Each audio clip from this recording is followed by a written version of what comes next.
Mendengarkan lagu kebangsaan Indonesia Raya, para hadirin dimohon untuk duduk dengan bersikap tegak dan video diaktifkan.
Bapak, Ibu, Saudara-saudari peserta webinar yang kami hormati.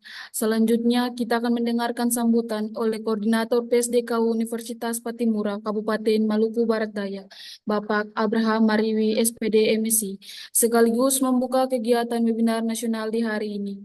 Kepada Bapak, waktu dan media disilakan. Terima kasih, Nona MC. Apa suara saya bisa didengar? Bisa, Pak. Suaranya terdengar, Pak. Oke. Mohon maaf, saya pikir ini jam 9 waktu Indonesia Barat. Ini mohon maaf, Pak Nopian ya, Pak. Saya mohon maaf. Assalamualaikum warahmatullahi wabarakatuh. Salam sejahtera untuk kita sekalian. Shalom. Kalau itu, Kalau yang saya hormati Pak Nopian Suardi dari kantor OJK Provinsi Maluku. Ibu Koordinator Program Studi Akuntansi PSDK UMBD, Ibu Sekretaris Prodi, Bapak Ibu dosen di Prodi Akuntansi PSDK UMBD, serta yang saya banggakan adik-adik dari HMPS Program Studi Akuntansi PSDK UMBD, serta semua peserta webinar yang dilaksanakan dengan tema Inovasi Teknologi Finansial dan Regulasi OJK. Saya tentu sebagai koordinator PSDKU pertama-tama mengucapkan terima kasih kepada adik-adik yang sudah melaksanakan kegiatan ini. Kita patut bersyukur kepada Tuhan karena masih diberi kesempatan untuk mengikuti kegiatan webinar yang sangat baik yang dilaksanakan oleh adik-adik di Prodi Akuntansi PSDKU. Sebagai koordinator kami tentu saja sangat bangga dengan kegiatan ini karena ini menunjukkan bahwa adik-adik di Prodi Akuntansi PSDKU sudah menunjukkan adik-adik punya kemampuan yang luar biasa. Ini harapannya semoga HMPS di prodi lain bisa seperti ini. Kegiatan-kegiatan ini sangat penting bagi kita dalam rangka mempersiapkan diri menyusun akreditasi. Kita akan mulai proses akreditasi tahun depan. Dan karena itu aktivitas seperti ini akan sangat membantu untuk peningkatan akreditasi kita. Seperti kita ketahui bersama bahwa akreditasi prodi itu sangat penting karena kita ini sedang berbenah diri untuk menuju kemandirian PSDKU. Karena itu sekali lagi terima kasih kepada adik sekalian dan secara khusus terima kasih kepada Pak Nopian Suardi atas kesediaannya membawa materi di saat ini yang sangat berharga. memang kerjasama seperti ini sangat berguna untuk menambah jaringan kerjasama di PSDKU. Kami sangat mendorong teman-teman di Prodi untuk menginisiasi kegiatan seperti ini karena akan sangat berguna bagi jaringan PSDKU di luar kampus. Seperti kita ketahui bahwa pada abad ke-21 ini kolaborasi seperti ini sangat penting. Semoga ini sangat bagus sekali dan harapannya adik-adik bisa, mungkin Pak Novian mungkin sekali kelak mungkin adik-adik bisa magang di OJK kah mungkin ya Pak ya, supaya mereka punya kemampuan selain di kampus tetapi juga bisa mengaplikasikan ilmu di bidang yang praktis seperti dalam bentuk magang dan sebagainya. Sekali lagi terima kasih kepada adik-adik sekalian, kepada Ibu Koordinator Prodi yang sudah bersedia memfasilitasi kegiatan ini, Ibu Sekretaris Prodi juga, terima kasih atas kerja kerasnya sehingga kegiatan ini boleh terlaksana.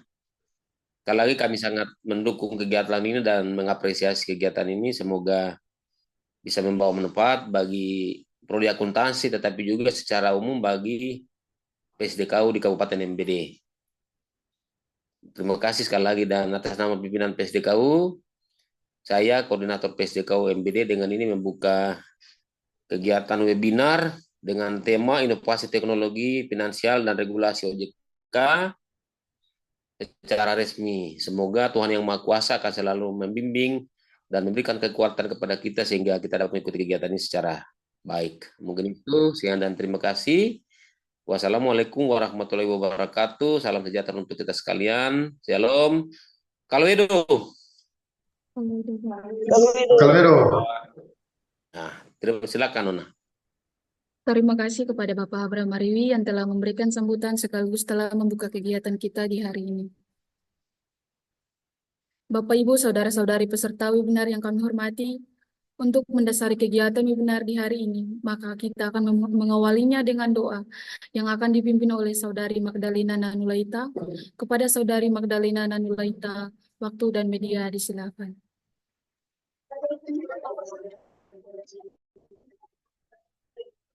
Selamat pagi seluruh peserta kegiatan webinar nasional yang saya cintai dan saya banggakan.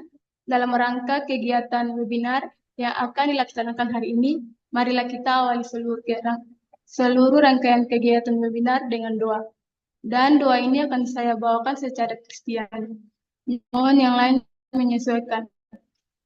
Mari kita berdoa. Tuhan Yesus yang baik, kami mengucap syukur Tuhan dalam kehidupan kami. Terima kasih Bapak, pada saat ini kami telah berkumpul melalui via Zoom untuk melaksanakan kegiatan webinar nasional. Kiranya kegiatan yang kami laksanakan dari awal, pertengahan, hingga pada akhirnya menjadi di dalam nama Allah, Bapa, Anak, dan tuntunan Roh Kudus. Inilah doa kami. Haleluya. Amin.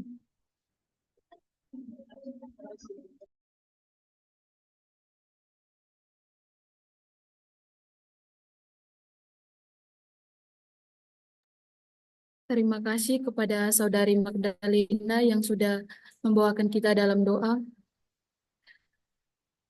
Bapak, Ibu, Saudara-saudari peserta webinar yang kami hormati, selanjutnya kita masuk pada acara inti, yaitu pemaparan materi oleh narasumber sekaligus diskusi dan tanya jawab yang dipandu secara langsung oleh Saudari Putri Herlina Kusa selaku moderator. Kepada Saudari Putri Herlina Kusa, disilakan.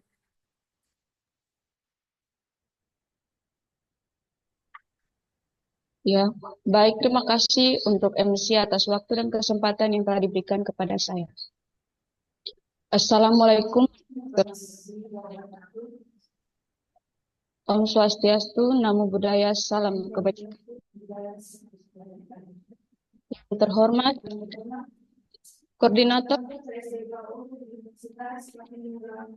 Kabupaten Bapak Abraham Mariwi, SPD MSI. Yang kami hormati, Kepala Bagian Pengawasan PUJK Edukasi Perlindungan Konsumen dan LMS Provinsi Maluku, Bapak Novian Suhardi. Yang kami hormati Program Studi Akuntansi PSDKU Kabupaten Maluku Barat Daya, Ibu Theophilia FF, Lei Wakabesi SE, MACC AK. Yang kami hormati pihak OJK Provinsi Maluku yang berkenan untuk hadir dalam kegiatan webinar nasional saat ini. Yang kami hormati para dosen akuntansi yang berkenan hadir dalam kegiatan webinar nasional saat ini. Serta yang kami cintai dan kami banggakan, peserta webinar nasional pada pagi hari yang berbahagia ini. Untuk itu, sebelum kita masuk dalam pemaparan materi, saya akan menyampaikan beberapa peraturan yang perlu diketahui oleh seluruh peserta webinar nasional yang akan mengatur kita semua dalam kegiatan webinar nasional saat ini agar berjalan tertib dan lancar.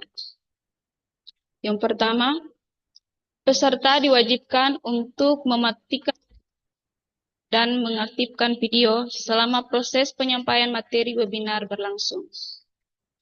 Yang kedua, pada sesi sharing dan tanya jawab, peserta dapat bertanya dengan menuliskan nama dan pertanyaan di kolom chat atau raise hand dan menunggu persetujuan moderator, serta dimohon untuk mengaktifkan video pada saat menyampaikan pertanyaan dengan menyebutkan nama terlebih dahulu.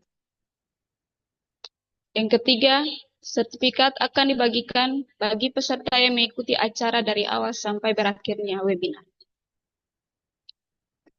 Baik, Ibu, saudara-saudari peserta webinar yang kami hormati, izinkan saya untuk memperkenalkan narasumber kita saat ini, yaitu Bapak Novian Suhardi. Beliau menjabat sebagai Kepala Bagian Pengawasan Perilaku Pelaku Usaha Jasa Keuangan, Perlindungan Konsumen, dan Layanan Manajemen Strategis di Kantor Otoritas Pajak Provinsi Maluku. Pengalaman dari narasumber kita, kami sangat mengharapkan bahwa kegiatan webinar nasional saat ini berikan kita pengetahuan terkait dengan tema yaitu regulasi teknologi finansial atau vintage dan regulasi OJK. Untuk itu, dengan segala hormat, waktu dan media saya berikan kepada Bapak Novian untuk menyampaikan materi pada kegiatan saat ini. Kepada Bapak, silakan.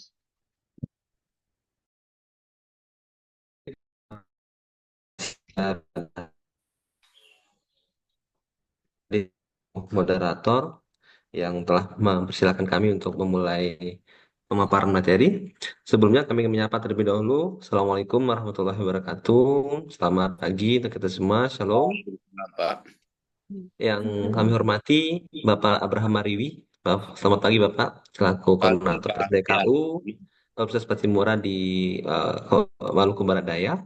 Kemudian hadir juga di sini tadi ada Ibu Theophilia Vina selaku Kepala Prodi Akuntansi, dan tentunya Bapak Ibu dosen dari program studi akuntansi yang sudah hadir di kesempatan pagi hari ini, dan seluruh rekan-rekan mahasiswa yang telah meluangkan waktunya untuk mengikuti webinar nasional dengan topik Financial Technology and OJK Regulation.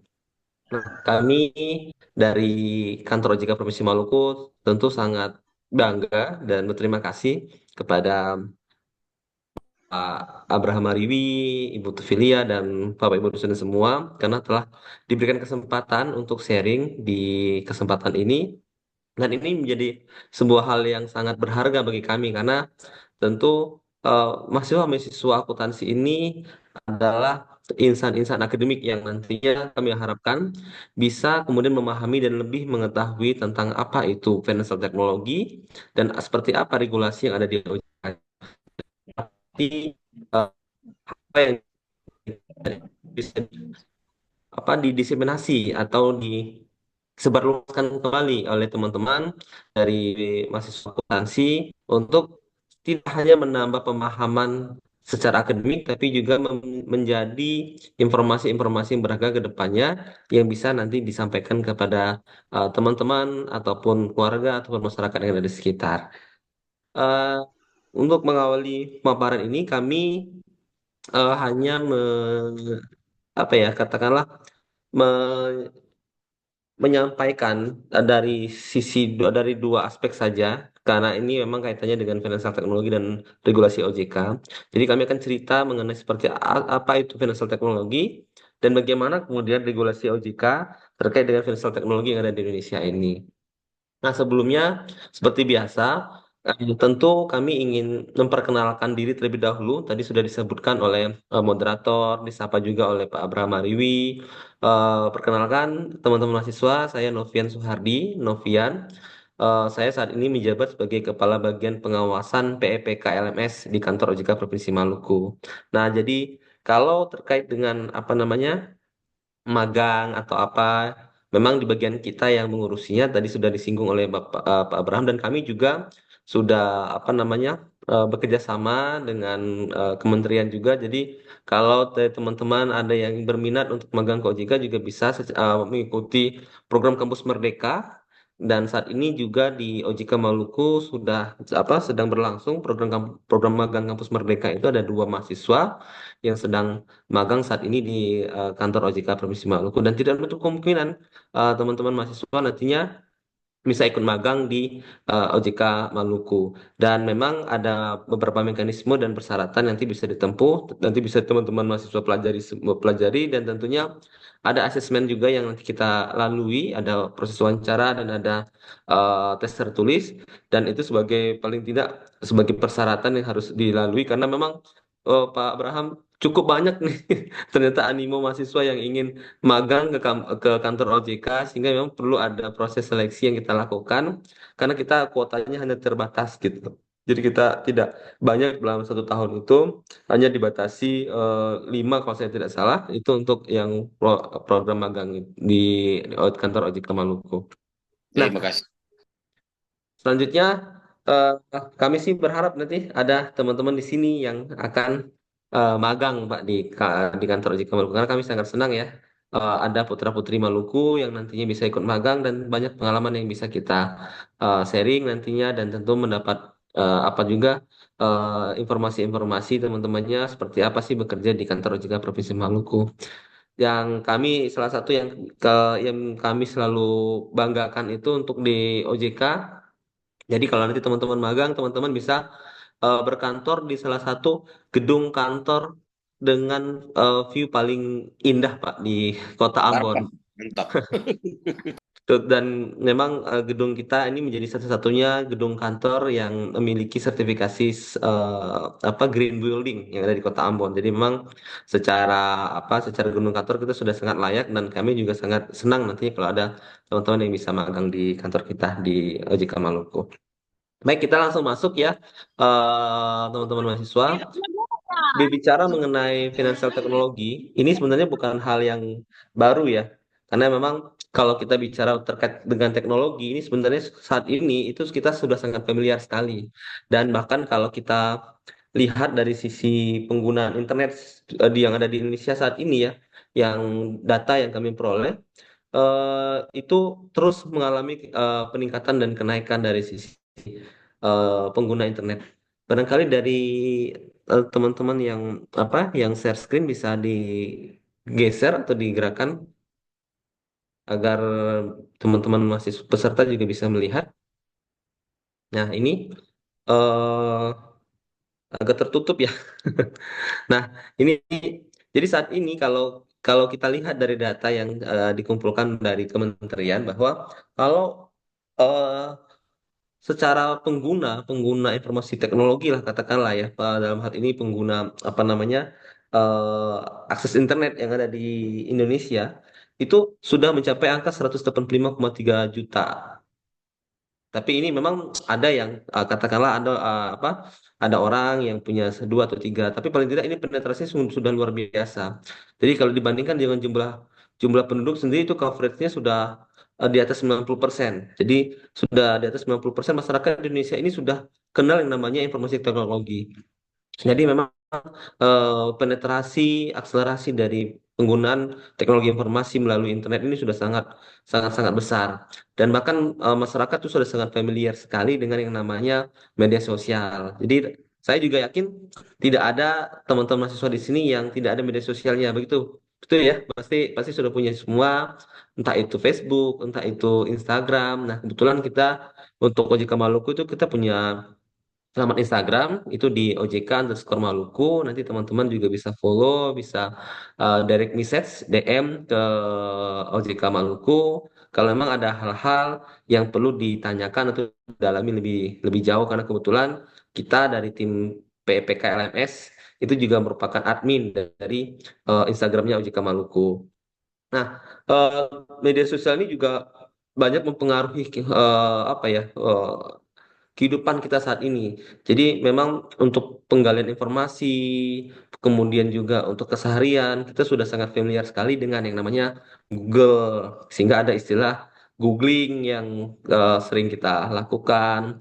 Atau kalau di dunia akademisi sekarang itu rasanya tidak ada teman-teman mahasiswa itu yang nggak kenal namanya ChatGPT misalnya ya. Jadi untuk memudahkan pembuatan tugas atau apa, begitu juga dengan di bapak ibu dosen barangkali untuk memudahkan menyusun soal dan sebagainya, bisa juga menggunakan referensi digital dari beberapa aplikasi AI seperti ChatGPT atau Gemini yang sudah tersedia.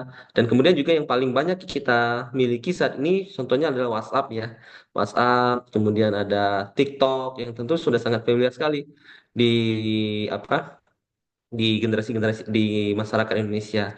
Dan memang kalau dilihat ini porsi paling besar itu memang kalau kita lihat datanya tingkat penetrasi itu sekarang di generasi-generasi milenial itu hampir semuanya sudah sangat melek dengan teknologi informasi.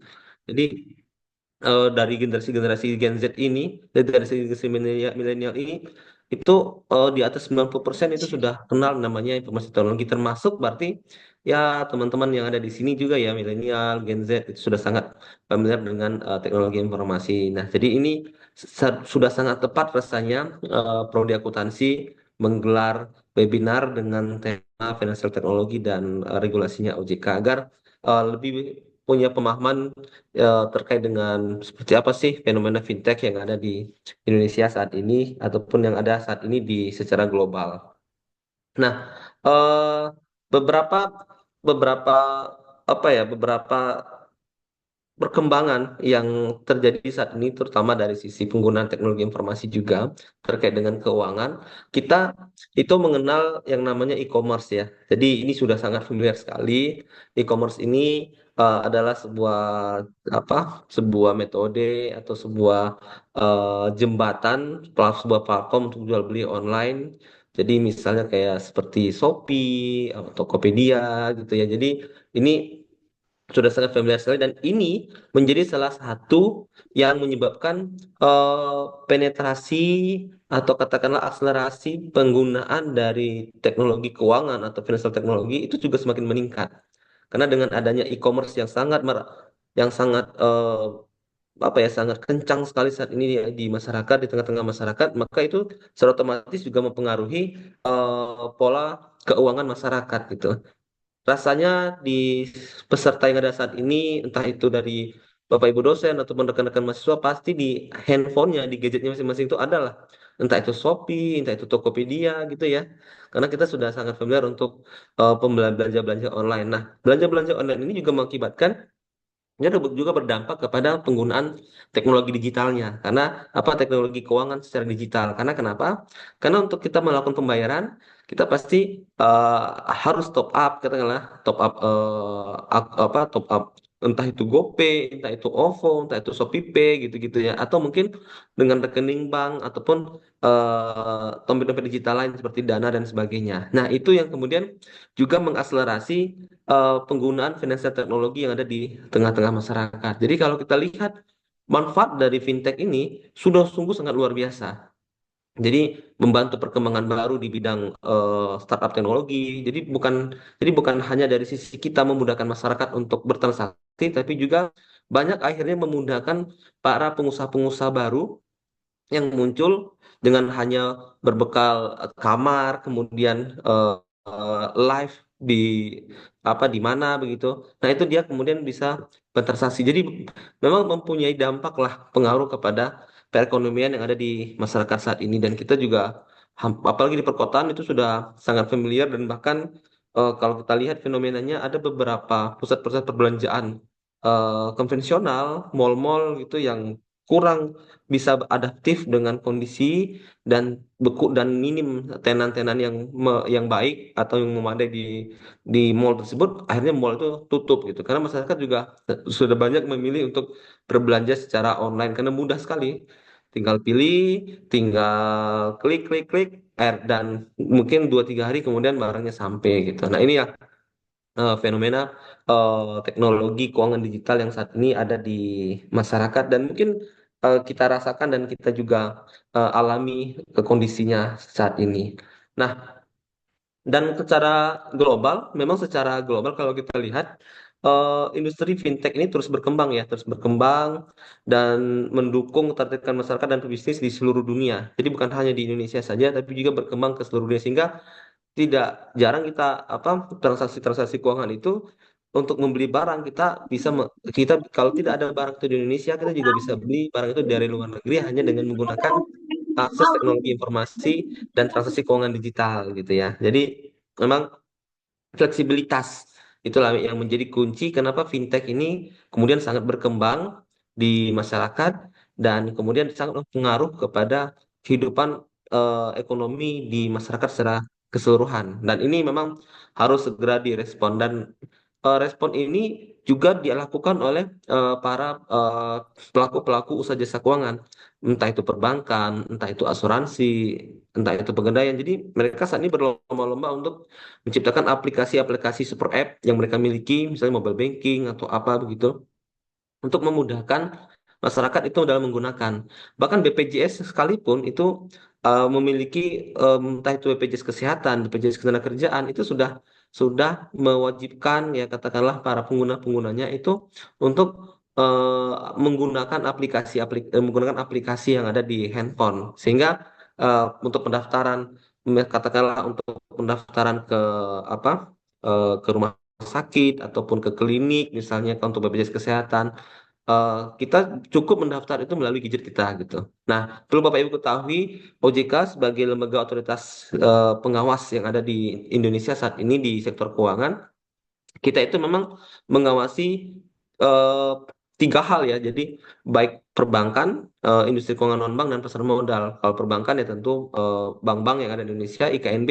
Nah, tadi ada asuransi, ada pegadaian, termasuk BPJS. Kita juga melakukan pengaturan pengawasan di mereka, termasuk industri di pasar modal. Nah, jadi ini yang gambaran yang bisa kami sampaikan di awal pada rekan-rekan semua, seperti apa sih eh, fintech ini, dan seperti apa penetrasi yang terjadi di Indonesia maupun di dunia. Nah, kalau kita bicara fintech ini di awal-awal ya perkembangannya, eh ini kalau kita bicara sejarah, itu diawali dengan sistem kartu kredit. Nah, sekarang ini kartu kredit juga sudah mulai beralih ke digital, dan bahkan ada beberapa perusahaan yang kemudian itu eh, memang concern khusus untuk kartu kredit digital gitu. Nah, jadi fintech ini diawali dengan pola kartu kredit yang ini kemudian berkembang sangat pesat di seluruh dunia dan bahkan di Indonesia.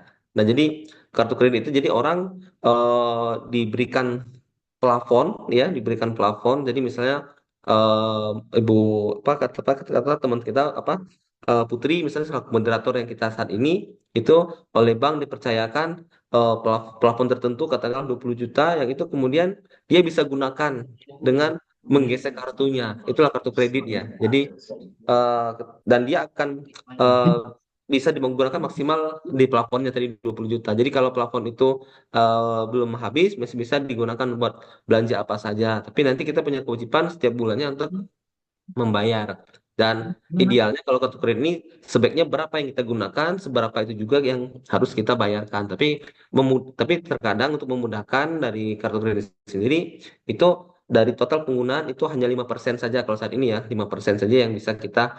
Jadi kalau kita belanja 10 juta, maka kita cukup membayar 500.000 setiap bulannya. Itu sudah aman lah, sudah lancar lah kira-kira gitu. Nah, ini awal awalnya seperti itu. Nah, kemudian di Indonesia sendiri selain kartu kredit, perkembangan fintech itu juga mulai merambah di di awal tahun 80-an ya. Jadi mulai ada bank-bank yang di Indonesia itu kemudian menggunakan fitur yang namanya ATM. ATM itu automatic teller mesin. Kalau di Indonesia kan itu dikasih nama anjungan tunai mandiri gitu kira-kira ya. Jadi kalau di awalnya itu ATM itu mesin teller otomatis kalau di barat, tapi kalau di kita itu dibahasakan dengan anjungan tunai mandiri. Jadi ATM ini juga salah satu contoh dari teknologi keuangan digital yang di awal-awal ya. Jadi masyarakat itu sangat familiar sekali. Saya yakin juga di MBD gitu ya. Itu pasti sudah ada ATM, entah itu dari BRI, entah itu Bank Maluku, yang itu juga melayani jasa di masyarakat untuk penarikan uang tunai. Dan ini sudah sangat familiar sekali di tengah-tengah kita dan sudah banyak sekali manfaatnya yang bisa dirasakan. Jadi bukan hanya untuk menarikan uang tunai, tapi kita juga bisa transfer dan sebagainya. Nah, bagaimana kondisi teknologi keuangan digital kita saat ini yang ada di Indonesia? Nah, selain tadi ada inovasi-inovasi teknologi berupa kartu kredit, kemudian ada yang namanya ATM, ada yang namanya mobile banking ya, yang ada di perbankan ataupun aplikasi-aplikasi pendukung yang ada di baik itu di asuransi, di Pegadaian, atau di BPJS. Nah, kita juga perkembangan saat ini di Indonesia itu kita juga mengenal ada yang namanya crowdfunding ya. Jadi ini suatu inovasi baru ya. Crowdfunding ini ada ini ada typo sedikit crowd ya. Jadi ada D-nya bukan crowdfunding tapi crowdfunding. Ini apa namanya? Ini semacam apa ya penggalangan dana secara digital yang dilakukan. Jadi ini juga sebuah inovasi yang ada saat ini terkait dengan transaksi keuangan digital. Crowdfunding sendiri itu kalau secara umum bisa kita beda bisa kita bedakan dan bagi ke dalam 4 kategori.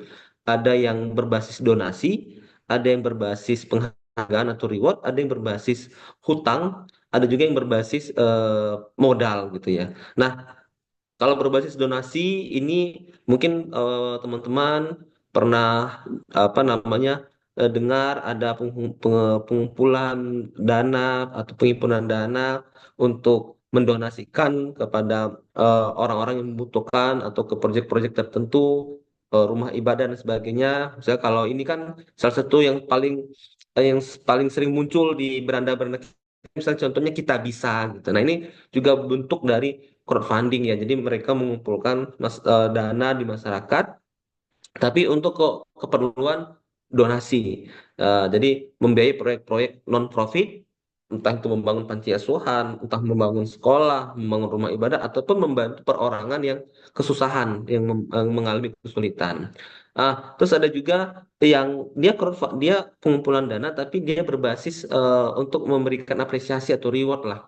Jadi misalnya ada developer game membuat pengumpulan penghimpunan dana dengan harapan nanti para donatur-donatur itu mau menanamkan dananya ke perusahaan tersebut dan nanti karena donatur-donatur ini adalah para gamer-gamer yang suka misalnya dengan game-game itu kemudian dikasihlah fitur-fitur menarik misalnya entah itu kalau teman-teman ada yang main Mobile Legends misalnya ya ada yang mungkin dikasih skin lah atau mungkin dikasih diamond sebagainya jadi sebagai reward lah karena sudah menaruh dananya di perusahaan tersebut. Nah, ada juga yang berbasis hutang. Nah, ini yang juga sering. Jadi eh, para donatur-donatur itu kemudian dengan harapan uang yang dititipkan itu kemudian menjadi menjadi piutang mereka ke perusahaan dan kemudian nanti perusahaan itu akan mengembalikan dengan imbal balik tertentu. Ini yang kemudian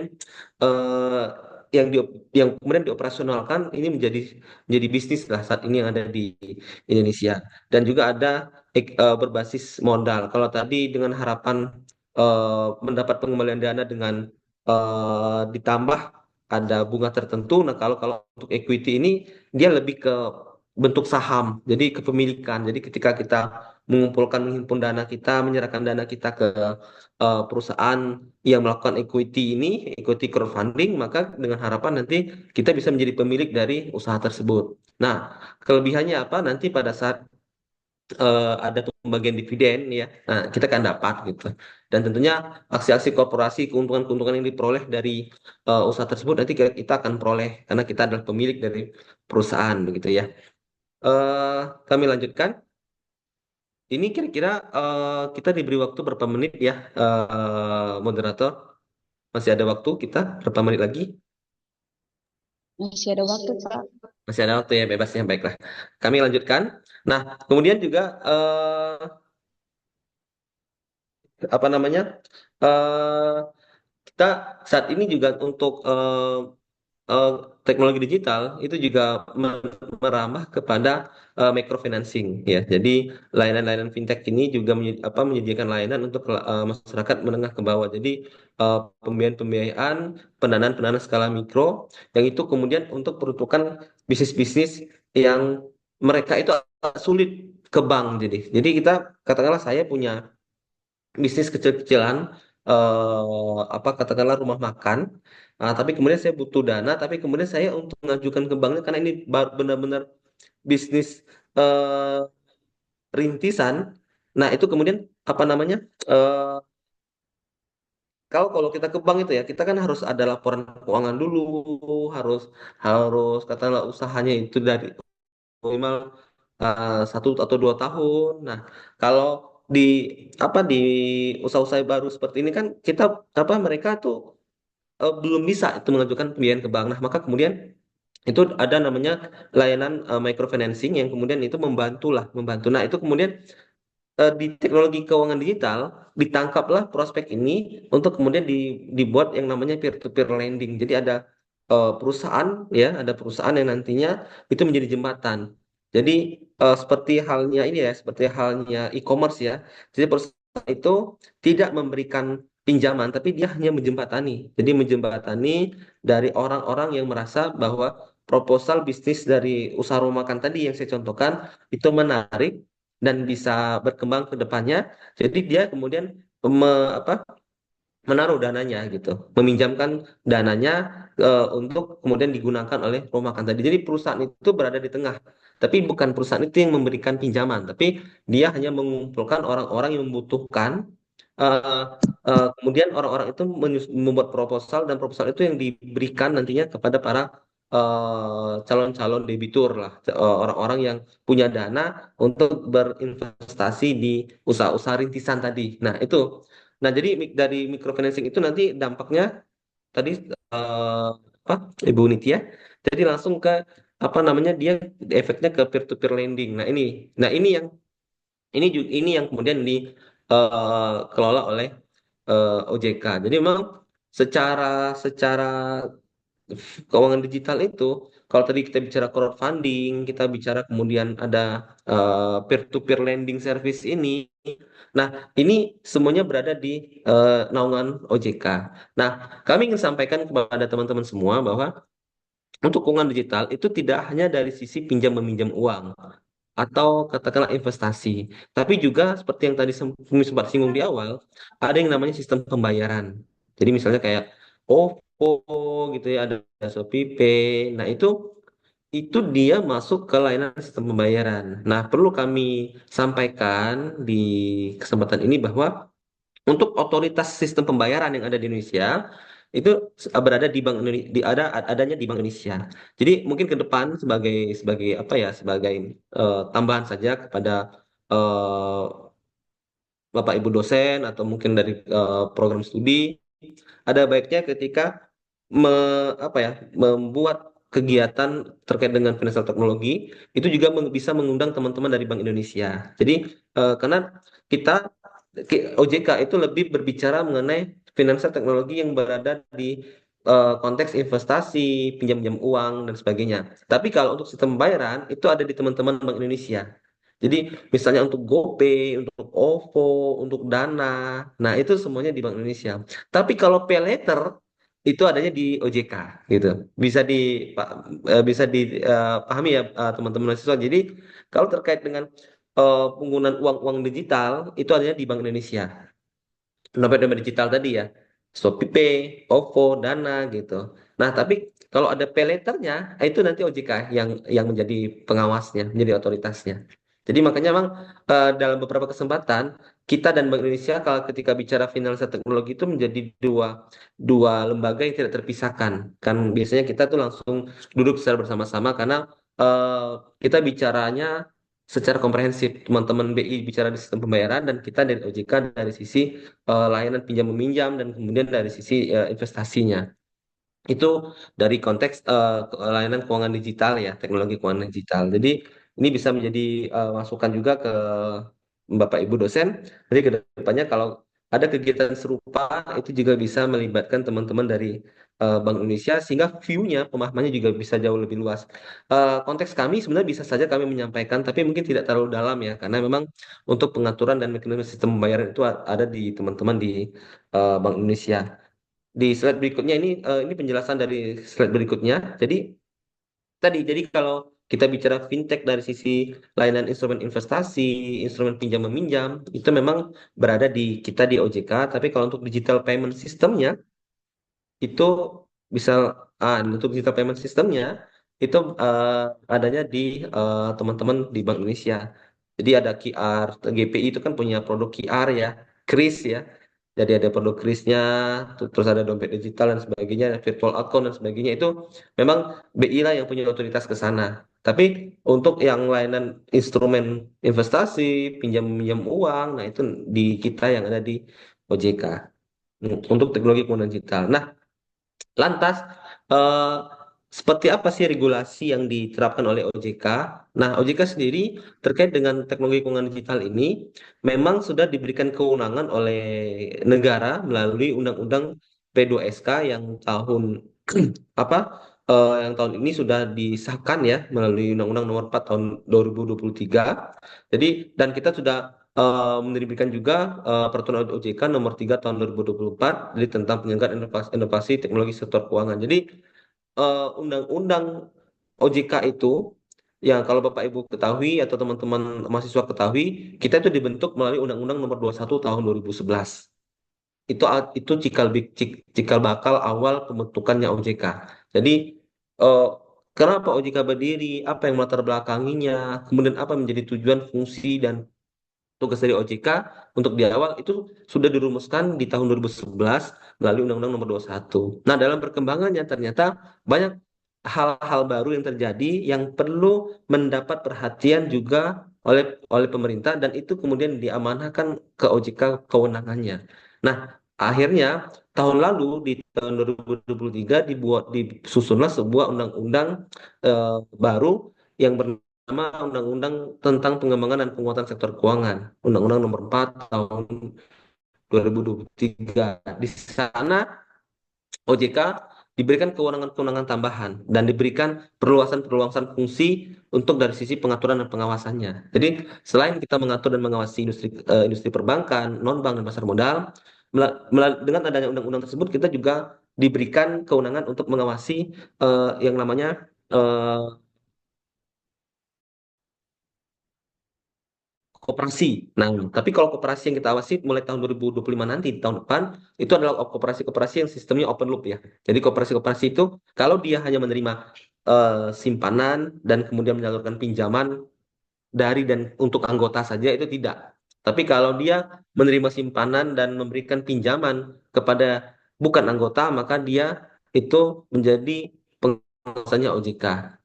Nah, termasuk kemudian instrumen-instrumen investasi digital seperti halnya kripto ya. Nah, kripto itu juga itu nanti ke depannya itu akan tahun 2025 itu akan menjadi kewenangannya OJK termasuk transaksi-transaksi dengan underlying emas. Nah, itu amanah-amanah baru yang diberikan oleh negara kepada OJK termasuk adalah kewenangan melakukan penyidikan. Jadi kita diberikan kewenangan untuk melakukan penyidikan, ya, melakukan penyelidikan terhadap semua tindak kejahatan di sektor keuangan. Dan tentunya penguatan yang lebih kita lihat di Undang-Undang P2SK itu adalah bagaimana kita secara kelembagaan itu diamanatkan oleh negara, oleh konstitusi untuk menjadi lembaga yang fokus kepada peningkatan literasi keuangan di masyarakat.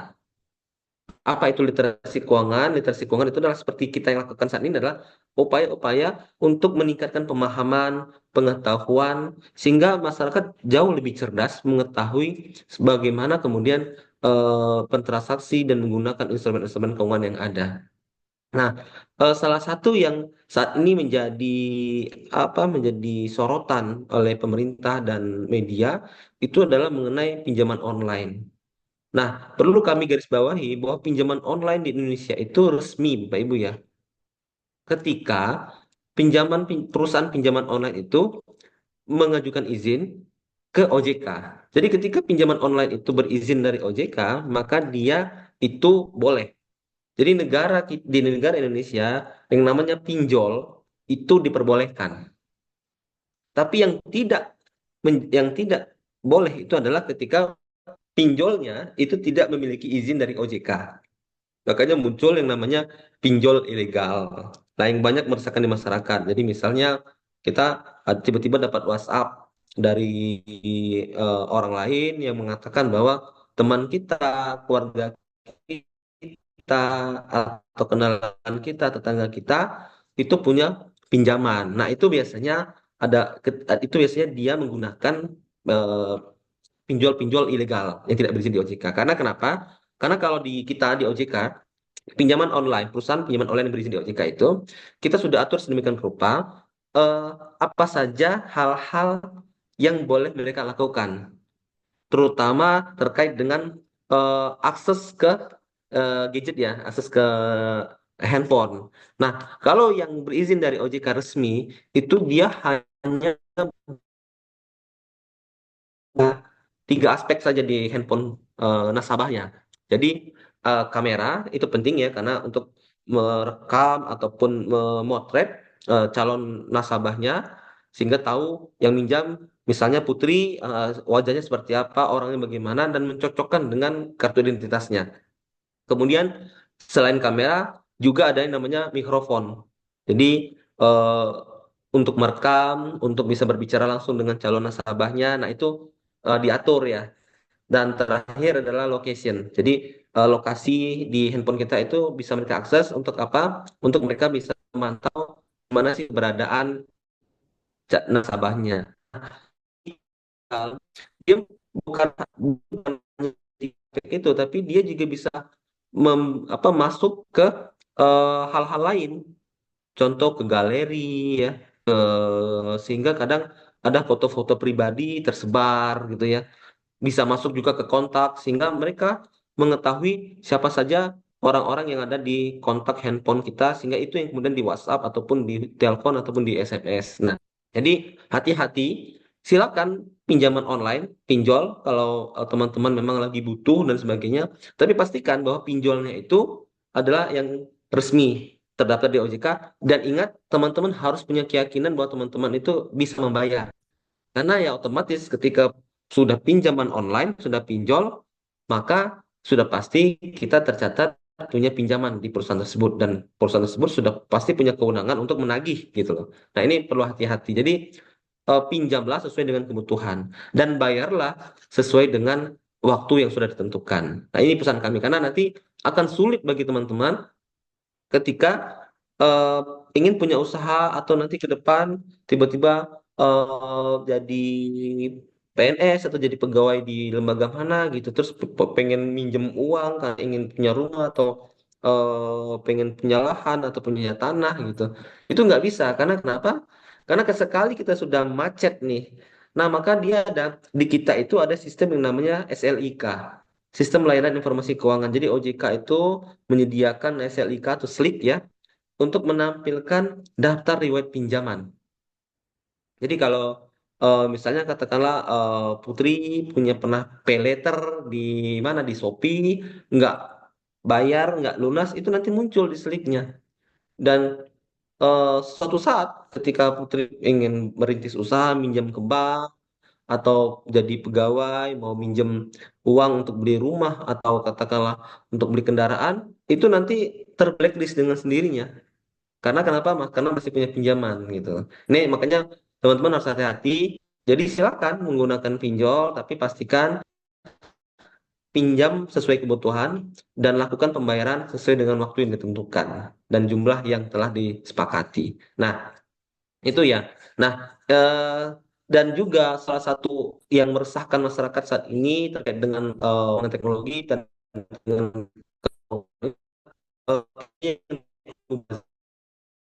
ini kami istilahkan saja karena ada beberapa yang contohnya adalah di di di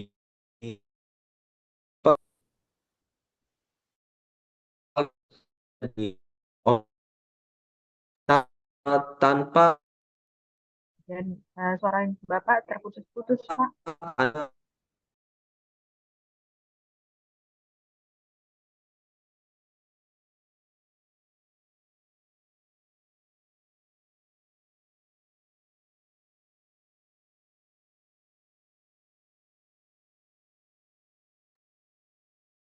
Nah, Novian, izin Bapak, suara Bapak terputus-putus, Pak.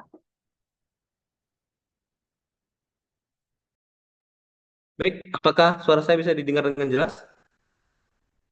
Sudah bisa terdengar, Pak. Kalau ini sudah, Pak, tadi mohon maaf terputus, Pak. Terhambat ininya, Pak. Tidak terdengar, Pak.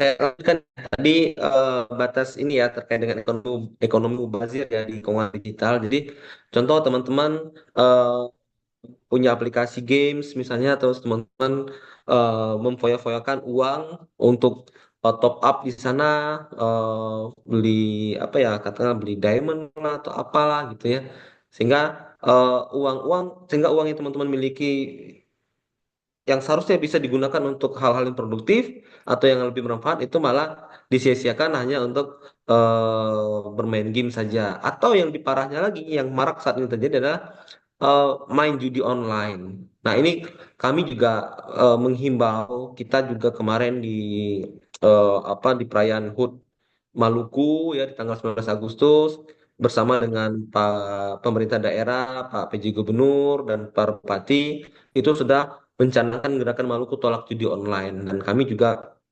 penting untuk menyampaikan hal ini, kesempatan yang berbahagia ini agar teman-teman itu bisa menjauhi yang namanya judi online. Karena itu kan sangat marak ya terjadi ya. Jadi kadang bukan hanya dari situs-situs judi, tapi juga kadang di aplikasi-aplikasi tertentu itu menawarkan permainan-permainan yang itu kemudian sebenarnya ada unsur judinya. Jadi ini hati-hatilah. Jadi sila gunakan teknologi ini secara bijak, ya. Dan tentu karena begini, judi online ini nanti akan menjerat teman-teman juga ke pinjol-pinjol ini, pinjol-pinjol yang ilegal ini, karena merasa, aduh saya tadi kemarin saya menang, tapi kok ini saya kalah modal lagi nih nanti biar saya menang gitu. Akhirnya teman-teman dengan modal KTP pinjam lagi uang ke pinjol ilegal. Nah ini yang jadi akhirnya jadi siklus yang tidak putus dan itu akan merusak lah. Nah, makanya kami menghimbau di kesempatan ini tolong jauhi tindakan-tindakan atau perilaku-perilaku mubazir seperti itu ya. Jadi menggunakan uang kita, menghambur-hamburkan uang kita tidak berguna. Atau misalnya teman-teman apa langganan apa yang tidak penting gitu. Tapi ya, jadi gunakanlah uang itu untuk hal-hal yang lebih produktif. Karena akan sayang, karena ekonomi kita itu akan menjadi tidak tidak apa ya tidak baik ya karena kenapa karena uang yang harusnya disalurkan ke hal-hal yang sifatnya produktif malah kemudian menjadi menjadi mubazir untuk hal sifatnya konsumtif dan bahkan tidak ada bermanfaat untuk kedepannya begitu. Kemudian kami ingin sampaikan dari kami sendiri di OJK, jadi ketika memang nanti ada hal-hal yang terkait dengan teknologi keuangan digital atau penawaran-penawaran yang kurang baik ya, yang teman-teman terima, misalnya ada tawaran investasi bodong, atau apa namanya pinjam meminjam yang tidak jelas, nanti teman-teman bisa kontak kami tadi di OJK Maluku. Dan kemudian juga kita punya kontak-kontak layanan ya, kontak-kontak layanan yang bisa teman-teman akses. Nanti bisa ditampilkan Ibu Nitya, ini ada kita kontak 157, bisa teman-teman telepon dengan pulsa lokal atau WhatsApp. Itu ada WhatsAppnya, silakan dicatat 081 157 157, atau email, atau kalau ingin langsung datang itu juga bisa datang langsung walk in ke kantor kami. Jadi ini banyak hal yang teman-teman harus bisa pahami dan ketahui juga ya, dan atau juga nanti bisa DM ke Instagram tadi OJK_Maluku untuk teman-teman bisa berinteraksi dengan kami di kantor OJK Maluku. Nanti bisa saya yang jawab, bisa ada Ibu Patricia di sini yang jawab, atau juga teman-teman yang lain untuk merespon pertanyaan-pertanyaan teman-teman terkait dengan adanya case-case yang diterima ataupun dihadapi, baik dari sisi penggunaan penggunaan layanan produk keuangan di perbankan, non-bank atau pasar modal, ataupun yang kita bahas hari ini yaitu mengenai teknologi keuangan digital, pay later dan sebagainya.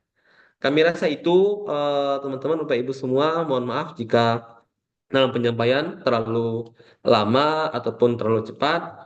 Kami mohon maaf, dan kesempatan berikutnya kami kembalikan kepada MC. Dan sekali lagi terima kasih kepada pihak Prodi Akuntansi PSDKU yang telah mempercayakan kami untuk menyampaikan dan memaparkan materi terkait dengan financial teknologi dan regulasi OJK. Kami akhiri. Assalamualaikum warahmatullahi wabarakatuh dan selamat pagi.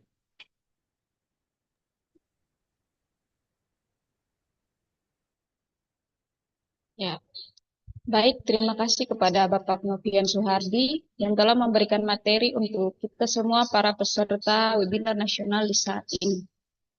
Selanjutnya, kita akan masuk dalam sesi tanya jawab. Untuk itu, bagi para peserta webinar nasional yang ingin bertanya, harap untuk menggunakan fitur raise hand atau bisa juga menuliskan pertanyaan pada kolom chat. Sebelum itu, izin bertanya Pak Novian, apakah pertanyaannya mau dijawab langsung atau ditampung dulu, Pak? Kita tiga dulu aja ya, biar biar nggak lupa ya. Tiga aja ya. Baik, Pak. Untuk itu bagi para peserta yang ingin bertanya, waktu dan kesempatan diberikan.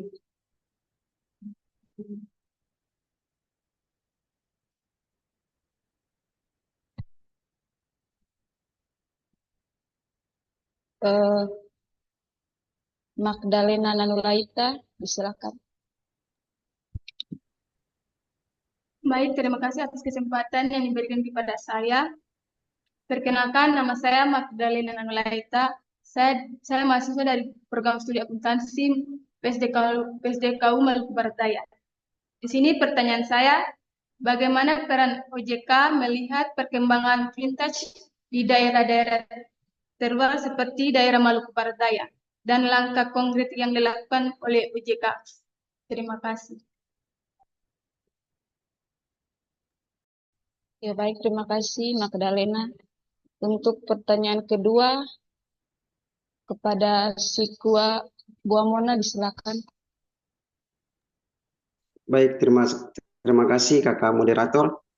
Yang saya hormati Pak materi dan ibu-ibu dosen semua pada kesempatan hari ini.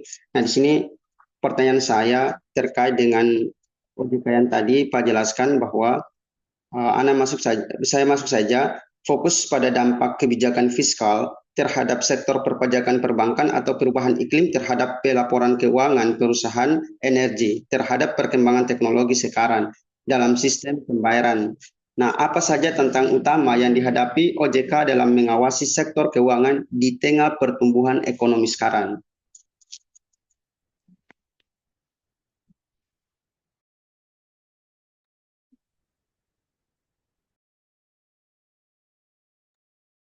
Kakak Sikua, boleh diulang pertanyaannya?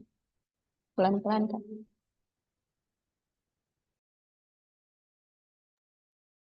Ya, baik.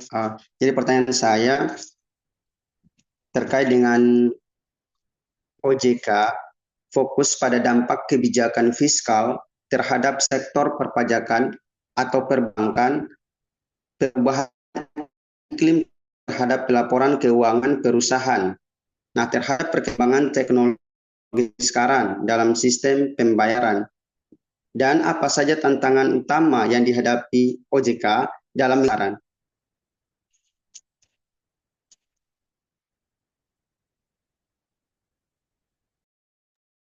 Baik, terima kasih Kakak atas pertanyaannya. Berikutnya, apakah ada lagi yang ingin bertanya? Silakan.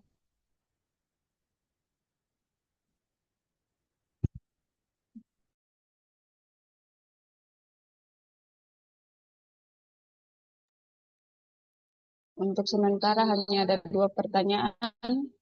Untuk itu waktu dan kesempatan saya berikan untuk Bapak Suhardi untuk menjawab pertanyaan.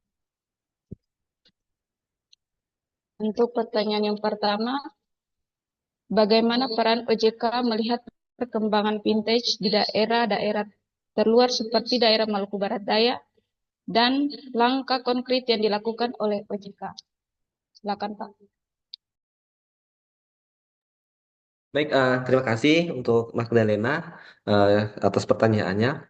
Eh, Kalau untuk fintech ini memang kalau kita sendiri ya dari OJK Maluku, secara lokasi itu kita memang belum bisa melihat sejauh sejauh mana sebarannya di Maluku ini, baik itu di Kota Ambon maupun juga di Maluku Barat Daya. Tapi satu hal yang ingin kami sampaikan sebenarnya, eh, perkembangan teknologi digital, keuangan digital ini sebenarnya sangat bermanfaat ya bagi teman-teman ataupun masyarakat, terutama yang berada di wilayah-wilayah seperti di Maluku Barat Daya misalnya ya. Kalau yang termasuk kalau kami lihat dari sisi jaringan kantor ke lembaga keuangan itu cukup terbatas, tidak sebanyak yang ada di Kota Ambon. Nah, salah satu keberadaan teknologi keuangan digital itu bisa membantu.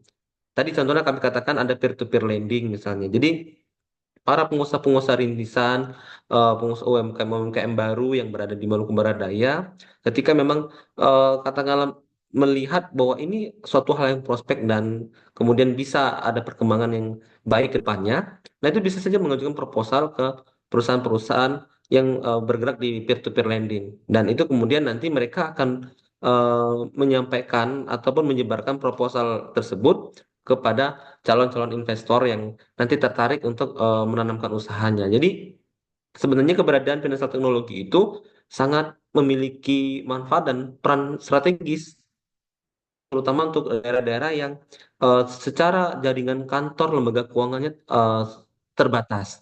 Jadi kalau kita lihat misalnya di BMBD itu mungkin hanya tersedia BRI ya, kemudian ada Bank Maluku dan BPR Modern, dan masih ada beberapa bank yang beroperasi di Kota Ambon itu yang buka jaringannya di nah ini mungkin jadi salah tangan juga, dan dengan keadaan fintech ini itu bisa memudahkan itu dari sisi ini ya, dari sisi instrumen investasi ataupun pinjam meminjam. Kalau terkait dengan apa jual beli transaksi dan sebagainya, malah dengan keberadaan teknologi keuangan digital itu juga sangat membantu. Jadi masyarakat di teman-teman yang berada di MBD tidak perlu harus menghabiskan uang banyak terbang ke Jakarta ataupun ke mana atau Ambon untuk membeli suatu produk. Jadi cukup mengakses ke e-commerce seperti Shopee, Tokopedia misalnya, dan kemudian melihat barang itu dan ternyata itu bagus, jadi bisa mengirit dari biaya transportasi sehingga barang itu bisa langsung dikirim dan datang sampai kita terima di rumah kita. Jadi sebenarnya peran dan manfaat dari teknologi keuangan digital itu sangat luar biasa ya. Tinggal bagaimana kemudian kita bijak menggunakannya. Tadi seperti yang kami sampaikan, hati-hati dengan teknologi keuangan digital. Memang banyak manfaat yang diperoleh, sebegitu besarnya benefit yang bisa kita rasakan dan bisa kita alami dengan penggunaan teknologi keuangan digital. Tapi kalau kita tidak bijak menggunakannya, maka bisa saja kita menjadi menjadi sulit. Nah, jadi kita tidak pinjam uang sesuai kebutuhan kita sehingga kita harus ditagih-tagih orang oleh perusahaan digital, ataupun kemudian kita menggunakan uang kita itu untuk hal-hal yang boros, main judi online ataupun top up di game-game yang seharusnya itu bisa kita alokasikan uang itu kepada hal lain yang jauh lebih bermanfaat dan produktif. Kami pikir itu ya, moderator, respon dan tanggapan kami terkait dengan pertanyaan dari Nona Magdalena tadi. Terima kasih. Terima kasih. Yang berikut untuk pertanyaan dari Kakak Sitwa Buamona, Pak. Terkait dengan apa saja tantangan utama yang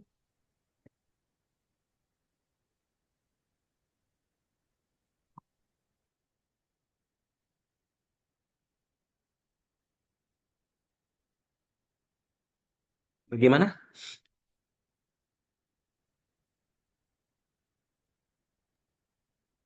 Izin, Ibu Bagaimana, Moderator, Kak Putri? saya bantu untuk pertanyaannya, Pak.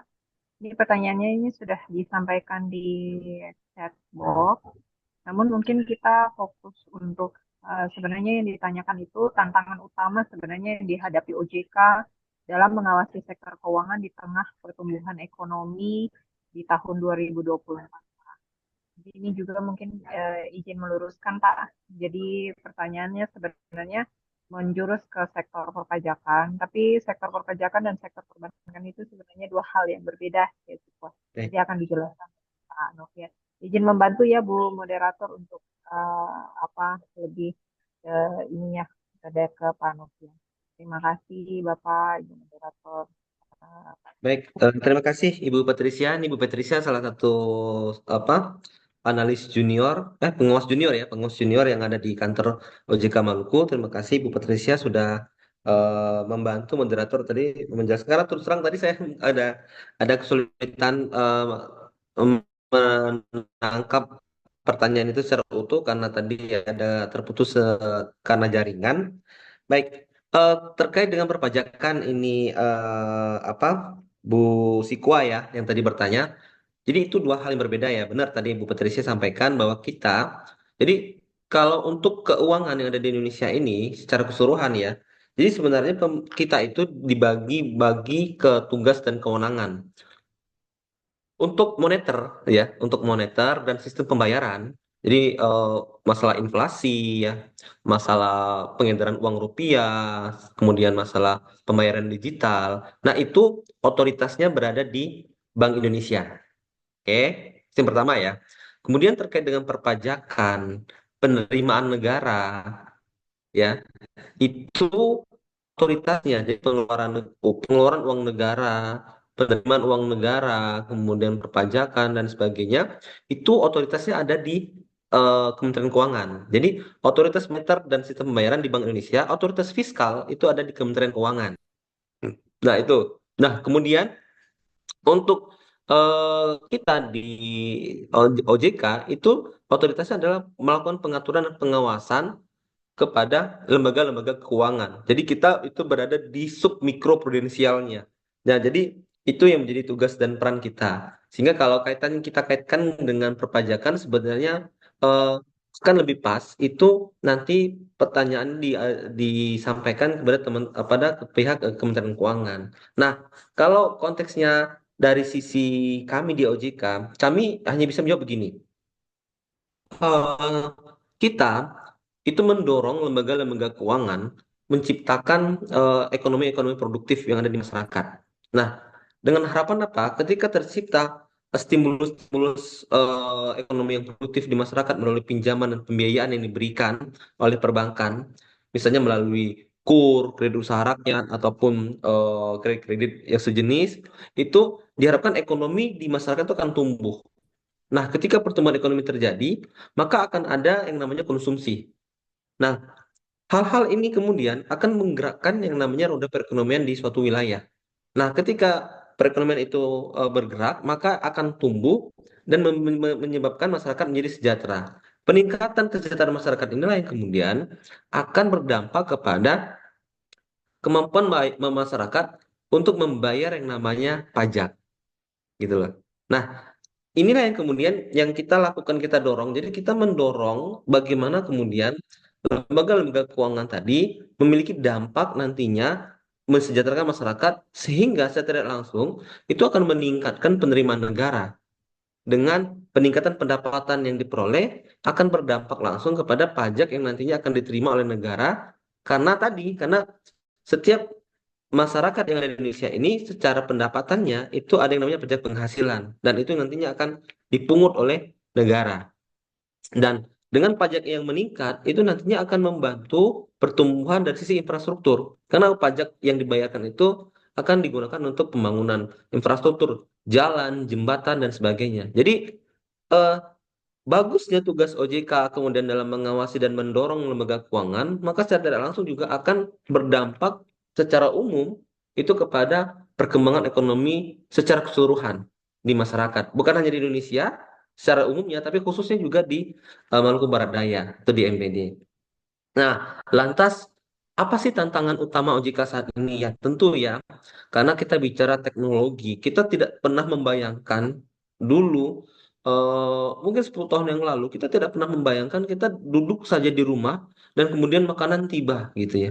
Kita duduk saja di rumah, tiba-tiba baju ataupun alat-alat yang kita butuhkan itu tiba-tiba datang ke rumah. Tidak pernah kita bayangkan seperti itu. Tidak pernah kita bayangkan kita akan menghabiskan waktu lebih banyak memegang gadget kita. Buat apa? Nge-scroll TikTok, lihat reel-reel IG gitu ya. Lihat postingan-postingan orang di Facebook, ataupun hanya sekedar mencari berita-berita yang ada di lini media massa kita di Google dan sebagainya. Tidak pernah terbayang bagi kita. Dan itu sangat cepat sekali lompatannya. Sehingga kita juga tidak membayangkan orang akan dulu waktu saya masih kuliah, katakanlah yang punya handphone itu sangat terbatas sekali. Tapi kalau sekarang hampir semua orang punya handphone, dan menjadi barang yang sangat sangat penting atau wajib kita punya gitu. Nah, jadi lompatan-lompatan seperti ini juga yang menjadi tantangan bagi OJK. Jadi bagaimana kita merespon perkembangan teknologi digital ini? Karena kenapa? Industri keuangan secara tidak langsung juga merespon hal ini. Makanya teman-teman pernah dengar ya, ada bank digital gitu ya. Terus kemudian bagaimana mereka meningkatkan kapasitas bisnisnya itu melalui teknologi digital. Nah, ini kalau kita tidak mempersiapkan SDM yang handal dan sisi pengawas, pengatur dan sebagainya di internal OJK, maka kita tidak akan mampu memberikan respon yang baik nanti kepada lembaga keuangan. Ini menjadi tantangan utama sekarang yang kita rasakan di OJK. Oleh karena itu, secara bertahap, sekarang di OJK juga terus melakukan penguatan-penguatan kepada pegawai-pegawainya, baik melalui pelatihan-pelatihan, penugasan-penugasan, maupun kegiatan-kegiatan pertukaran dengan lembaga-lembaga sejenis di luar negeri. Agar apa?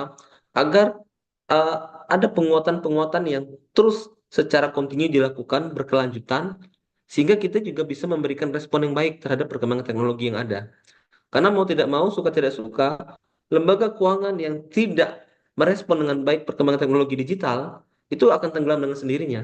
Karena masyarakat sekarang lebih berpikir memilih produk dan layanan keuangan yang cepat, ya, yang dipercaya, yang jarang error gitu ya. Karena kan kita pasti trauma ya kalau kita menempatkan uang kita di bank, kemudian tiba-tiba pada saat kita mau transaksi kok error gitu ya. Pasti kita akan akhirnya memilih ke bank yang jauh lebih punya kapasitas lebih kredibel dari sisi aplikasinya. Sehingga kita tidak merasa khawatir kapan kita perlu bertransaksi, transfer dan sebagainya atau beli pulsa, itu kita bisa lakukan secara cepat. Nah, jadi itu, dan kemudian juga saat ini yang kita juga rasakan adalah bagaimana perluasan ya, perluasan wilayah yang ada di Indonesia ini juga yang terus terjadi. Jadi dulu kita tidak pernah membayangkan misalnya Papua itu menjadi 6 provinsi. Teman-teman tahu ya, Papua itu sekarang tidak lagi 2 provinsi. Kalau dulu kita kenal Papua dan Papua Barat, tapi sekarang ada Papua Selatan, ada Papua Barat Daya, ada Papua Pegunungan. Jadi ada total 6 provinsi di daerah Papua, di provinsi Papua. Begitu juga dengan daerah-daerah lain. Nah, pemekaran-pemekaran wilayah ini juga menjadi tantangan bagi OJK. Karena kenapa? Karena tentu ada ekspektasi, ada harapan dari stakeholder pemerintah daerah setempat terhadap kehadirannya OJK. Jadi kami juga saat ini, tahun ini, kita akan membuka kantor di Provinsi Banten dan Provinsi Bangka Belitung. Untuk apa? Untuk memberikan respon, memberikan layanan yang lebih baik kepada masyarakat yang ada di wilayah tersebut, dan juga menjawab ekspektasi harapan dari stakeholder pemerintah daerah yang ada di sana. Tahun depan kami juga berencana membuka di Sulawesi Barat, kita juga berencana membuka di Gorontalo dan Maluku Utara. Dan tidak untuk kemungkinan tahun berikutnya kita akan buka di Papua Barat dan di beberapa provinsi di Papua lainnya. Ini juga tantangan bagi kami di OJK karena kita untuk membuka satu kantor itu bukan hal yang mudah mengakselerasi, tapi kita harus harus lakukan karena memang itulah keinginan dan ekspektasi dari pemangku-pemangku kepentingan yang ada di wilayah tersebut terhadap beradanya OJK. Karena siapa yang bakal mengawasi bank-bank di situ? Siapa yang bakal mengedukasi masyarakat di wilayah itu, mencerdaskan masyarakat di wilayah tersebut? Kalau bukan, itu dilakukan oleh OJK sebagai otoritas yang memiliki kewenangannya. Kami rasa itu ya eh, apa tadi dari Sikwa untuk pertanyaan dan respon yang kami berikan. Terima kasih. Terima kasih Pak Novian atas jawabannya. Untuk Kakak Sikwa Bu Mona, apakah puas dengan jawaban yang telah diberikan?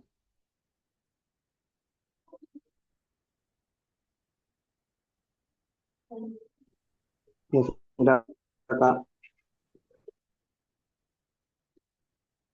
Terima kasih, Kak. Mungkin ada pertanyaan lagi, disilakan.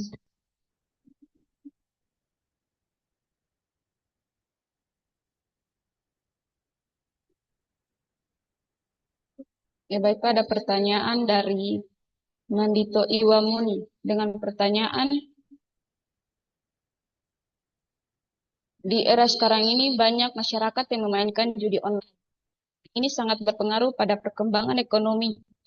Pertanyaannya, bagaimana peran OJK dalam menangani judi online dan apakah ada cara yang konkret dari OJK dalam menangani judi online? Kepada Pak Nufrian, disilakan. Terima kasih. Tadi dari siapa?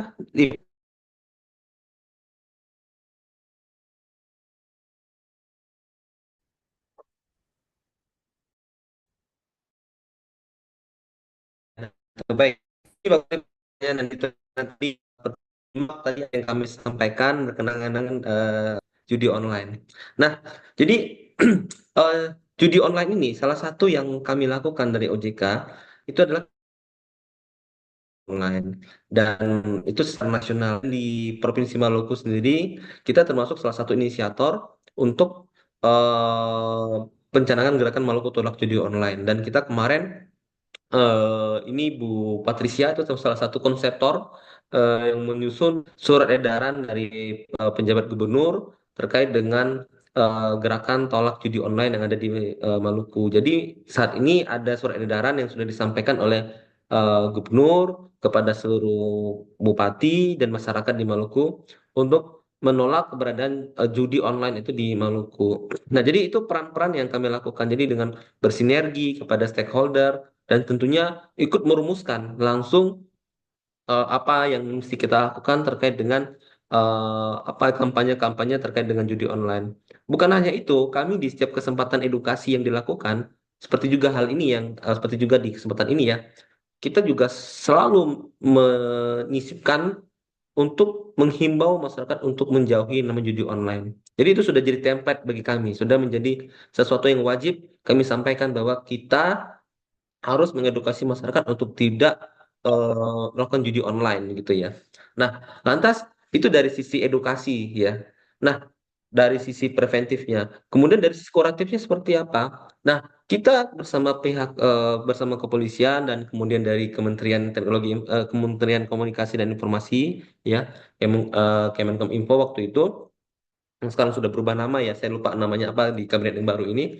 Nah, kita sudah menutup hampir lebih dari 6.000 rekening, kalau teman-teman mau tahu. Jadi, siapa 6.000 rekening ini rekening apa? Ini adalah rekening-rekening orang yang diduga, ya, yang diduga kuat, yang kita blokir ini adalah mereka yang kita duga kuat bertransaksi eh, main judi online. Jadi bukan hanya rekeningnya. Jadi kalau teman-teman ketahui ya, di bank itu ada yang namanya CIF atau apa eh, identifikasi. Jadi satu nasabah itu punya nomor identifikasi khusus. Nah, ketika tabungannya satu diblokir, jadi orang itu kan bisa aja nih satu bank punya 3, 4 bahkan 5 rekening tabungan. Nah, yang kita blokir itu adalah CEF-nya. Jadi ketika misalnya Nandito ya punya rekening di BRI misalnya, Nandito punya 5 rekening. Nah, yang kita blokir itu adalah Nandito secara personal, dan otomatis 5 rekening tabungan yang lain juga ikut terblokir. Itu yang dilakukan oleh OJK. Nah, kewenangan itu apakah ada? Ada.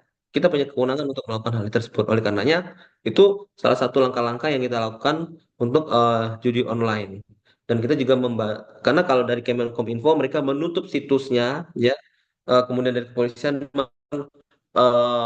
penindakan hukum kepada pelaku-pelakunya, dan kita itu dari sisi keuangan itu eh, menghi- apa, me- menyampaikan kepada bank untuk memerintahkan, bukan menyampaikan, memerintahkan kepada bank untuk memblokir rekening-rekening orang, sehingga uang yang ada di rekening itu tidak lagi bisa digunakan untuk transaksi judi online. Nah, itu kira-kira ya, Nandito, langkah-langkah, peran-peran apa yang kita lakukan. Dari secara preventifnya kita terus secara masif mengedukasi, kemudian ikut berperan langsung dengan para stakeholder, menginisiasi gerakan-gerakan tolak judi online, dan dari sisi kuratifnya kita eh, eh, apa namanya ikut membantu memerintahkan bank-bank untuk memblokir rekening para pelaku transaksi judi online. Itu ya, terima kasih eh, atas pertanyaannya. Ya, baik, terima kasih Pak Novian.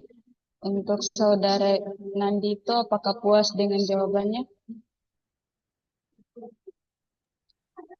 Baik, terima kasih moderator. Saya puas dengan jawaban yang diberikan oleh Pak Novian Wati. Terima kasih. Saya kembalikan kepada moderator. Baik, terima kasih. Untuk sesi tanya jawabnya kita tutup. Berikutnya, pada narasumber kita yang telah memberikan materi di saat ini, terima kasih kepada pihak otoritas jasa keuangan yang telah berkenan hadir, dan juga terima kasih kepada seluruh peserta yang telah mengikuti kegiatan ini. Sebelum kita mengakhiri kegiatan webinar nasional saat ini, sekali lagi saya mempersilakan Bapak Novian Syaharding untuk memberikan closing statement di saat itu, dan media disilakan.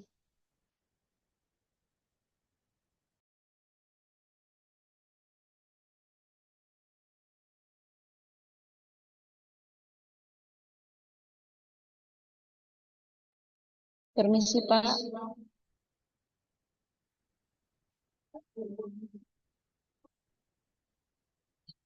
Permisi Pak Novian.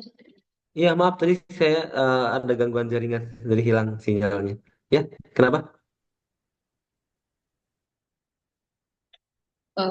Saya persilakan Bapak untuk memberikan closing statement Pak. Baik, terima kasih. Sebenarnya mohon maaf tadi moderator karena saya sempat kehilangan sinyal jaringan internetnya. Eh, Sekali lagi terima kasih kepada PSDKU Unpati di MBD yang telah mengundang kami dan memberikan kami kesempatan untuk berbicara di kesempatan yang baik ini. Dan tentunya kami berharap kepada teman-teman semua untuk selalu ingat dengan yang namanya 2L. Apa itu 2L? Legal dan logis. Jadi ketika kita ingin bertransaksi keuangan, maka pastikan bahwa lembaga keuangan yang menawarkan kepada kita itu memiliki legalitas yang sesuai dan memiliki izin dari OJK. Dan tentunya yang tidak kalah penting adalah apa penawaran-penawaran yang disampaikan itu logis atau masuk akal. Jadi jangan mudah tergiur ketika ada penawaran-penawaran yang menjanjikan imbal hasil yang tinggi. Dan sekali lagi, untuk kita bersama-sama bijak menggunakan produk dan layanan jasa keuangan. Dan kalau kita sudah menggunakan, maka kita harus penuhi apa yang menjadi hak dan kewajibannya kita. Demikian barangkali, mohon maaf jika ada selama penyampaian yang kami lakukan, ada hal-hal yang kurang berkenan.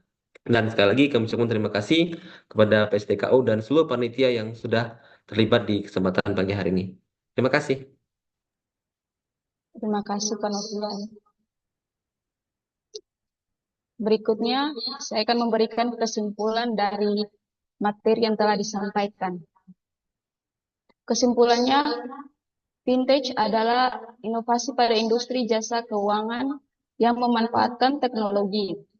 Vintage dapat menggantikan peran lembaga keuangan formal seperti bank dan mengubah model bisnis dari konvensional menjadi moderat. Produk vintage biasanya berupa suatu sistem yang dibangun guna menjalankan mekanisme transaksi keuangan yang spesifik. Adapun dampak positif perkembangan vintage di Indonesia memudahkan inklusi keuangan. Yang kedua, dua layanan keuangan yang mudah. Yang ketiga, memudahkan dalam mendapatkan modal usaha. Dan yang terakhir, meningkatkan taraf hidup masyarakat. Semakin tinggi kebutuhan pendanaan dari berbagai lapisan, masyarakat menjadi salah satu alasan industri vintage berkembang pesat dalam membuka akses keuangan seluas-luasnya. Otoritas Jasa Keuangan atau OJK dalam melihat perkembangan fintech sesuai dengan kewenangannya yang diatur dalam Undang-Undang Nomor 21 Tahun 2011 menyiapkan sejumlah regulasi untuk mengatur dan mengawasi perkembangan jenis usaha sektor jasa keuangan yang menggunakan kemajuan teknologi atau finansial teknologi atau fintech. Terima kasih kepada narasumber yang telah memberikan pemaparan materi yang sangat luar biasa dan bermanfaat bagi kami semua, serta kepada seluruh peserta yang telah berpartisipasi dan aktif dalam kegiatan webinar saat ini. Dengan berakhirnya sesi diskusi ini, kita telah mencapai akhir dari acara webinar nasional hari ini. Semoga apa yang telah disampaikan dapat manfaat bagi kita semua, serta menjadi inspirasi untuk langkah-langkah yang lebih baik ke depannya. Selanjutnya, saya kembalikan kepada MC untuk melanjutkan acara. Terima kasih atas perhatian dan partisipasinya. Wassalamualaikum warahmatullahi wabarakatuh. Baik, terima kasih Saudari Putri Herlina Kosa. Terima kasih kepada Bapak Novian Soehardi selaku narasumber kita dan Saudari Putri Herlina Kosa sebagai moderator yang sudah memandu pemaparan materi bagi kita semua di saat ini. Bapak Ibu Saudara-saudari peserta webinar yang kami hormati, kita masuk pada sesi foto bersama. Diminta untuk Bapak Ibu Saudara-saudari peserta webinar untuk mengaktifkan video.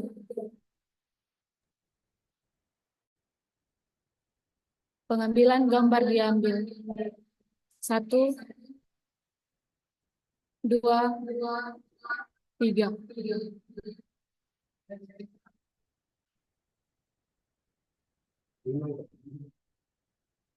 Kita ulangi sekali lagi. 1, 2, 3.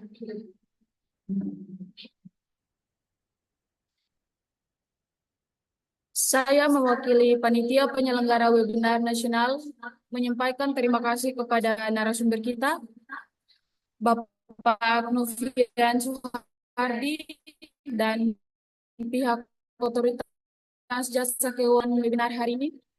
Terima kasih juga kami sampaikan kepada Bapak Koordinator PSDK Universitas Patimura Kabupaten Maluku Barat Daya yang telah mengikuti kegiatan webinar saat ini,